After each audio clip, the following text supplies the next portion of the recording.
The single most valuable card in Disney's card game has no Disney character on it at all. No Elsa, no Mickey, no art. Just a black rectangle and one printed word. Discard. It was a factory mistake. A card that was never supposed to exist. And the price ledger logged one graded copy at $40,000. A glitch. Worth more than a car. By the end of this, you'll know exactly how that happened. How a company that had never printed a single trading card in its life built the biggest launch in its own history. 1 billion cards in 18 months, and turned cardboard into a fortune. This is the true story of Disney Lorcana, and almost everything you've heard about its record prices is wrong. Start with the number that stops people. 1 billion cards, sold in about 18 months. That's roughly 131,000 cards printed and sold every single hour, day and night, for a game that 3 years ago did not exist. Hold that number, because we're going to come back to it, and it's stranger than it sounds. Because here's who made it. Not Nintendo, not the giants behind Pokemon or Magic. A company called Ravensburger, founded in 1883. For 140 years, they made jigsaw puzzles and family board games. That little blue triangle. They had never, not once, printed a trading card, and they were about to bet more money than they ever had on anything. It started with 2 designers, Ryan Miller, who'd spent 20 years in trading cards at the makers of Magic, and Steve Warner. They sketched the first idea in a bar in Los Angeles called The Famous. So the secret internal code name became simply Project Famous. 2 people, a bar, and a license to the most valuable characters on Earth. Because that's the part nobody expected. Disney had been burned on games before. This time, Disney handed the keys to a 100-year-old puzzle company, and Ravensburger called Lorcana the largest investment in its entire history.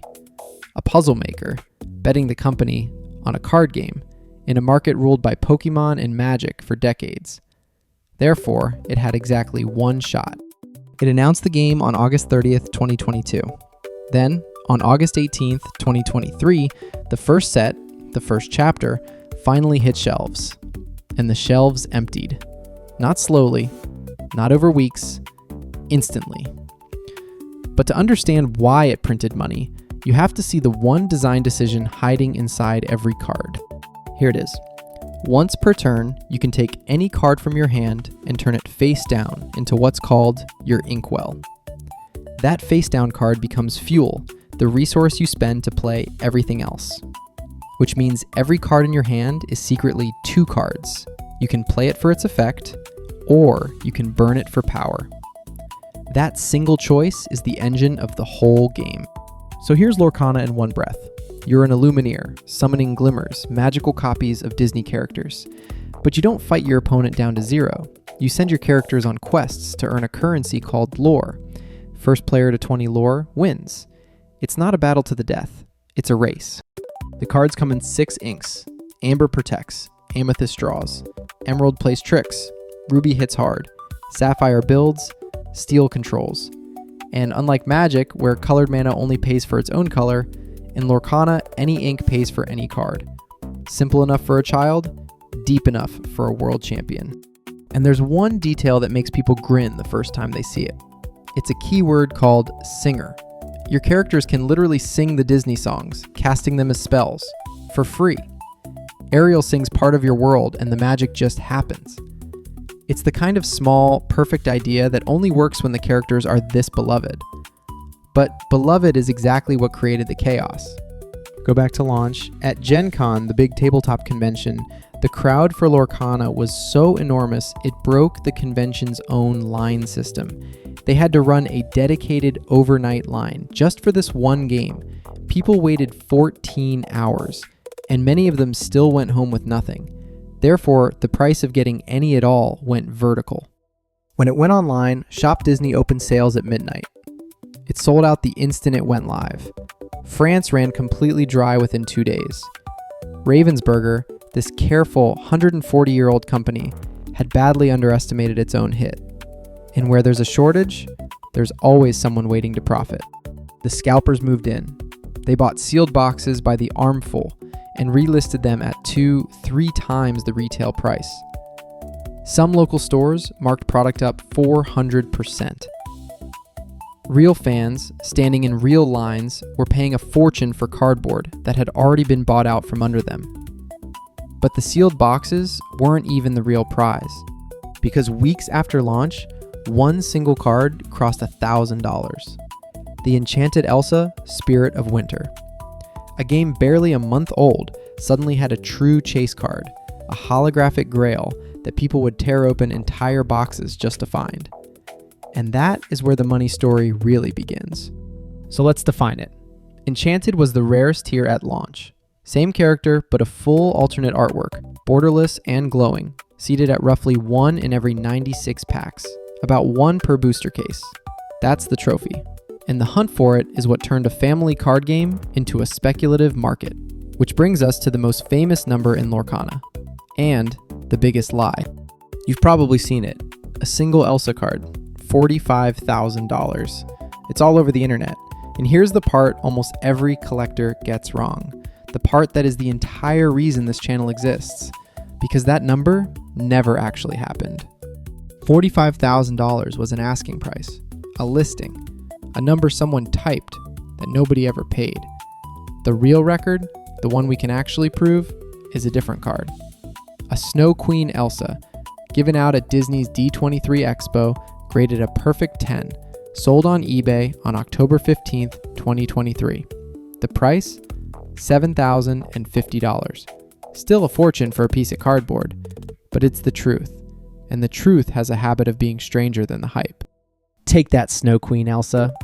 It was given away for free at a Disney Expo a full year before you could even buy the game. The most valuable early Lorcana cards were literally handouts. Fans who grabbed them off a table in 2022 were holding cards that would flip for $1,000 to $3,000 each. Therefore, the cards that could never be bought became the ones everyone wanted most. Which sets up the perfect pair. 2 versions of the same character, Mickey Mouse, Brave Little Tailor. The standard promo has a sale we can prove, $4,000, graded in March 2025, after tripling in a single week. But there's a golden version, a 1-of-1 handed to Din Kang Pham when he won the first world championship. You cannot pull it, you cannot buy it. Someone listed a serialized copy for $250,000. Nobody has ever paid it. One Mickey has a price, the other has a legend.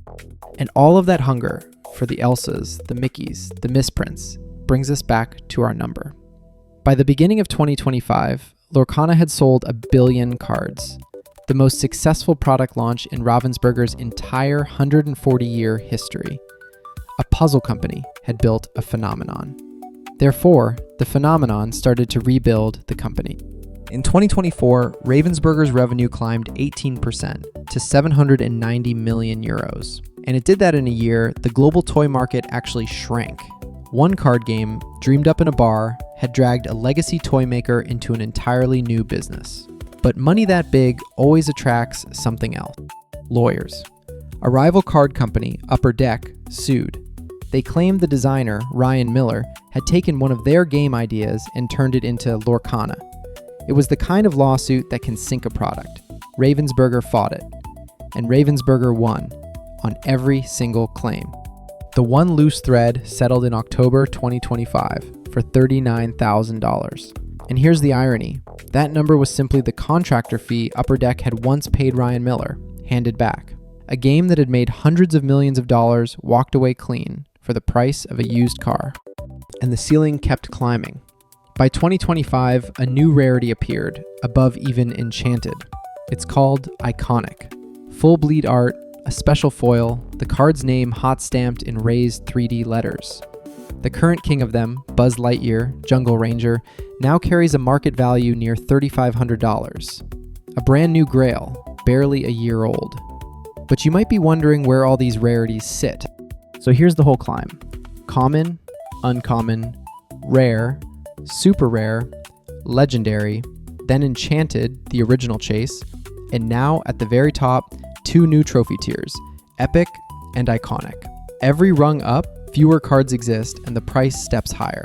It's a ladder built out of scarcity. And in 2025, that ladder wobbled because the game cooled. In 2025, Ravensburger's revenue dipped 5.9%, its first decline in years, and the hype channels pounced. Lorcana is dead, they said. The bubble burst. It's over. They were wrong, and the reason why is the most important part of this whole story. Ravensburger said it plainly. The buyers who had only shown up to flip cards, the speculators, they left. But the actual players, they kept growing. Sets kept selling out. The bubble deflated. The game did not. It didn't die. It grew up. And then it proved the point in the most dramatic way possible. Because in July of 2026, 3 years after all that launch chaos, a Disney store on Oxford Street in London shut its doors until further notice, after 600 people camped outside for up to 12 hours for a single limited Lorcana drop. 3 years on, the exact same frenzy. The game everyone declared dead was still stopping traffic. So think back to where we started. A 140-year-old puzzle company that had never made a trading card built a billion card phenomenon in 18 months. And its most valuable card is a factory glitch that printed a single word: discard. No character, no art. Because in a game where every card is secretly 2 cards, the market decides what's rare, not Disney. That's the whole secret. And underneath all the money, there's the thing that made it work. A century of Disney characters, freshly hand-painted in a style Ravensburger calls modern storybook by artists like Nicholas Cole.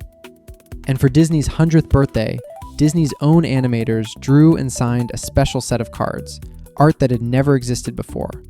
All of it welded to one clever idea about ink. That's the real reason it sold out the world. Not hype, craft. If the real story beats the hype for you, do one thing. Drop a like and hit subscribe. It genuinely helps us make the next one. And next time, we're telling the story of the game that muscled past Lorcana onto the sales charts in a single quarter. A game built by the makers of League of Legends. Riftbound. See you there.